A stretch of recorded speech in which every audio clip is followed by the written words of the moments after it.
One of the rare disagreements between my parents came early in their marriage.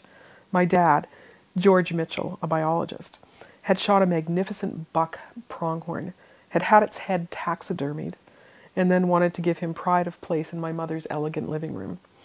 My mother, Constance Mitchell, a modern painter who carefully curates her surroundings, was horrified.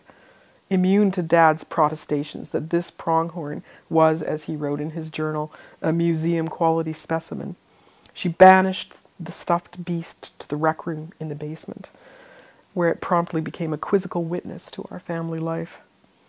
It was so lifelike that it often seemed to me it was simply passing by and had thought to poke its head through the wall, keen to see what we were watching on television. Dad was right about one thing. Pronghorns are majestic to begin with, but this fellow was something special.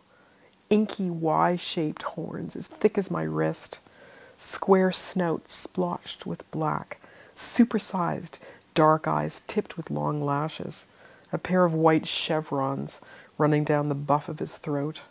Even after decades on the wall, his ears were pricked so high that I could almost feel him listening in to our conversations.